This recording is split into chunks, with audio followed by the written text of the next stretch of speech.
Your tax dollars just paid a convicted felon $1.25 million.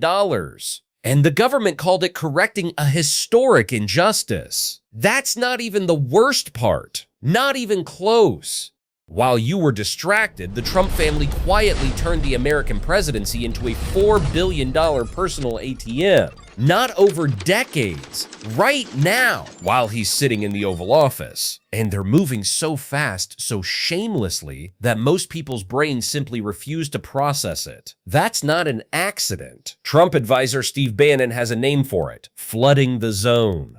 Bury people in so much corruption that they go numb and give up. We're not giving up, so let's go. Let's start with Jared Kushner, Trump's son-in-law, senior White House advisor in the first term. During those 4 years, he built very cozy relationships with the rulers of Saudi Arabia, the UAE, and Qatar. Then Trump left office.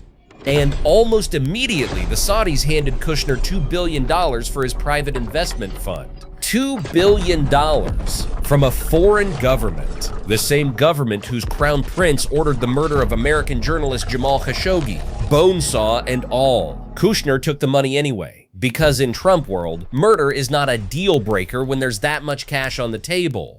Now Kushner is back as a peace envoy in Trump's second term, back in the Gulf, raising $5 billion more, and the favors flying in every direction. Trump approved the sale of America's most advanced fighter jets to Saudi Arabia. Bahrain put $200 million into Kushner's fund and got jets too. Qatar put in another $200 million and got permission to open a military base on American soil. That almost never happens. But wait, Qatar also partnered with the Trumps on a luxury golf resort. And then, and I need you to really hear this, Qatar gave Donald Trump a 747 jet worth $400 million. A foreign government handed the sitting president of the United States a $400 million airplane. And now the Department of Defense, meaning you, the taxpayer, is spending at least $1 billion to refurbish it. Here's the kicker. When Trump leaves office, it goes to his presidential library, where he gets to use it personally. Forever. So we are paying $1 billion so Qatar can give Donald Trump a private jet for life. Let that live in your brain for a moment. Now let's talk crypto, because this is where it gets truly dizzying. Before the 2024 election, the Trumps launched their own cryptocurrency company called World Liberty Financial. The UAE immediately purchased $2 billion worth of it. Then, right before the inauguration, Trump started hyping personal meme coins, digital currencies literally named after himself and Melania. He invited the biggest investors to a private White House tour to pump demand. The family made a fortune. The regular people who bought in, those coins have since lost 95% of their value. 95%! And Trump, the same man who once called crypto a scam, has now pardoned the founder of Binance, the world's largest crypto exchange, who was convicted of enabling money laundering by terrorist organizations. He's pushing Congress to open American markets to these exchanges.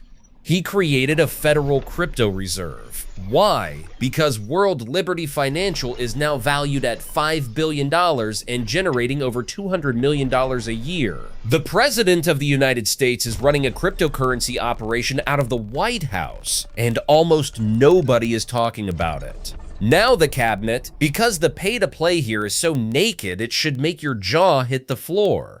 Linda McMahon spent $20 million on Trump's super PAC. She has a bachelor's degree in education and has never taught a single class in her life. Trump made her Secretary of Education. She's since gutted the department, cut staff in half, canceled hundreds of millions in grants, and hollowed it out so completely it doesn't even need its own building anymore. Howard Lutnick gave $10 million and raised $15 million more at a single party in the Hamptons. He got Secretary of Commerce. He's since turned up in the Epstein files, by the way. You won't hear much about that. At least 19 cabinet members and senior officials were Trump campaign donors. The chief of staff, the EPA chief, the vice president, all donors, all rewarded. And then there's Elon Musk. He spent $280 million electing Donald Trump.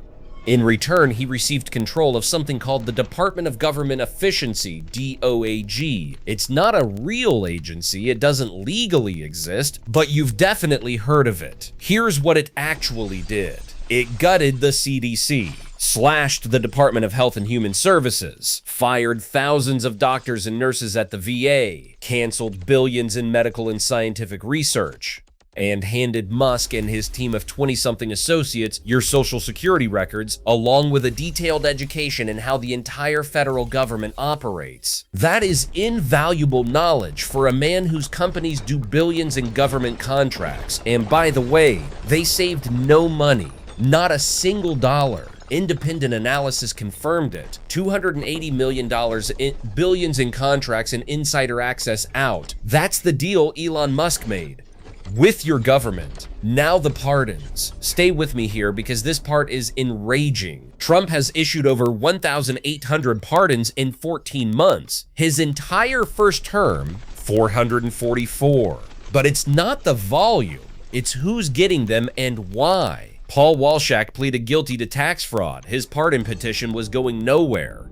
Then his mother paid $1 million to attend a fundraising dinner at Mar-a-Lago. 3 weeks later, 3 weeks, her son received an unconditional pardon and got to keep the $4.4 million in restitution he'd been ordered to pay back to his victims. Trevor Milton defrauded investors out of hundreds of millions, paid $1.8 million to lobbyists, pardoned, gets to keep the money too. Joseph Schwartz, convicted of Medicaid fraud, paid $1 million, pardoned.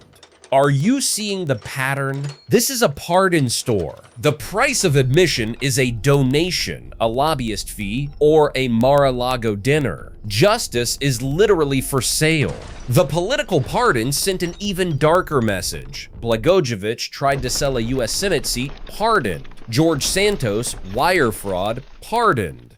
Scott Jenkins, bribery, pardoned. Giuliani, Meadows, Sidney Powell, preemptively pardoned for their roles in trying to overturn the 2020 election before they could even be charged. Trump is sending a clear signal to everyone around him: commit crimes for me, and I will take care of you. That's not a pardon policy. That's a criminal enterprise. And then January 6th, on his first day back in office, Trump pardoned over 1,500 people who attacked the United States Capitol. More than 600 were convicted felons, people who beat police officers with baseball bats, sprayed them with bear mace, a man who stomped on an officer's head, a man who tased Officer Michael Fanone so severely he had a heart attack. More than 30 of those pardoned have already been arrested for new crimes. One has been sentenced to life in prison for child sexual abuse. Trump called it healing a grave national injustice. What it actually was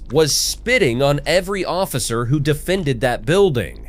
And on every American who believed the peaceful transfer of power still means something. Here's what Trump himself said when a reporter asked about all of it. Direct quote, "I found out that nobody cared, and I'm allowed to. Nobody cared, and I'm allowed to." That is the entire philosophy of this presidency. 9 words, not "I serve the American people," not "I took an oath." Nobody cared, and I'm allowed to. And here's the most painful part. On the narrow technical questions of legality, he's often right. The pardons are constitutional. The donations are within campaign finance law. The crypto operation, the club memberships, the movie deals, most of it skirts just inside the legal lines.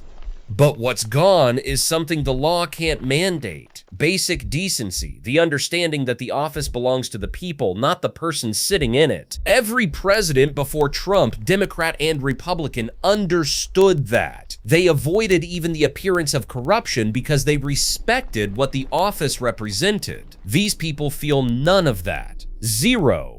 They are grabbing everything that isn't bolted down at a speed that would make a Russian oligarch blush. One writer compared it to Vladimir Putin's systematic looting of the Russian economy, a process that's made him worth an estimated $200 billion.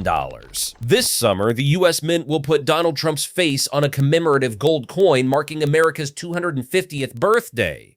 He'll also appear on a circulating $1 coin. You know who else put their face on coins?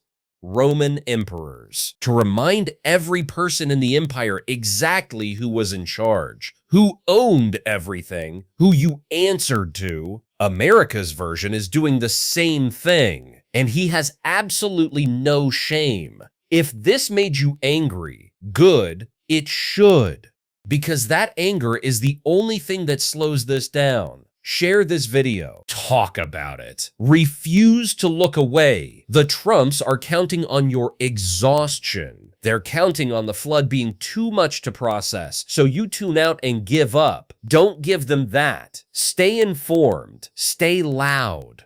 And I'll see you next time, because we are not done exposing this.